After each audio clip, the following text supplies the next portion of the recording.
Hello! Today on Find My Job, we are looking into science teachers' lives. Today on Find My Job, we are going to be interviewing Mrs. Garfield. We are interviewing a rare science teacher. She's right over there in her natural habitat, Miss Garfield. Get to work. We are now going to interview Mrs. Garfield. How are you, Miss Garfield? I'm good. How are you doing today? Oh, thank you for asking. I'm great. So, Miss Garfield, what kind of training does it take to become a teacher? Science specifically. Well, you have to have a major in science, of course, and you need secondary teacher education, and just general education. Go to university for your training. After all of the training that you've taken, what are you trained to do? Well, I was trained to love, experience, and explore the philosophy of the astronomical and the stars in the sky and when the environment, when the days go down, awesome. And I love those little whippersnappers. Miss Garfield's getting funky. Now that you're trained, what facilities do you teach in? Well, of course in schools, but I prefer high schools way more than elementary schools because those little whippersnappers, they get on my nerves. I like the older whippersnappers. Just to be clear, whippersnappers are students, right? Of course. So, Miss Garfield, if you don't mind me asking, what's your current wage? Oh, I don't mind, little whipper. I make about 55 grand per annual year.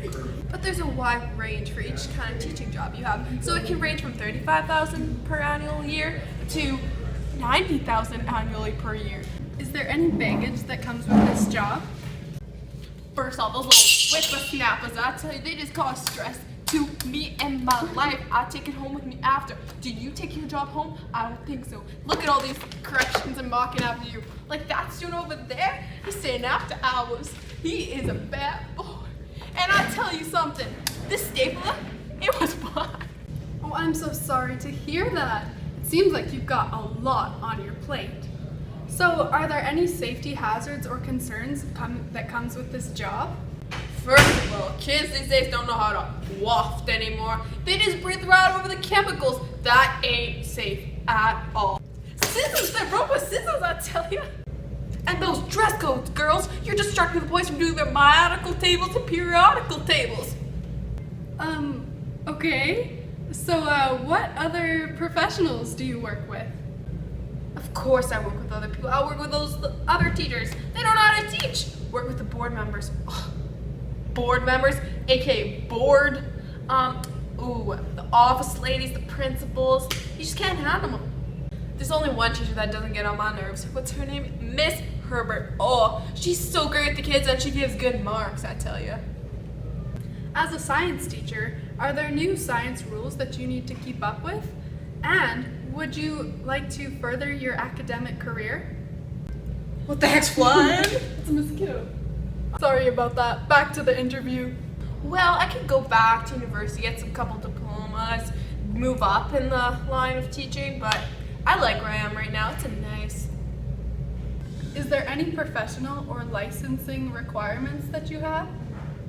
Well, to be a Canadian certified teacher, you need to have a language proficiency. You need a criminal record check and evidence of a good character, which I have. So by the way, kids, if I were you, I would stay in school. Thank you, Mrs. Garfield. This is all the questions that we have for you today. Thank you so much for coming on the show. We all really enjoyed it. Oh, no problem, little whipper. Anything for the kids. This is Rodney approved.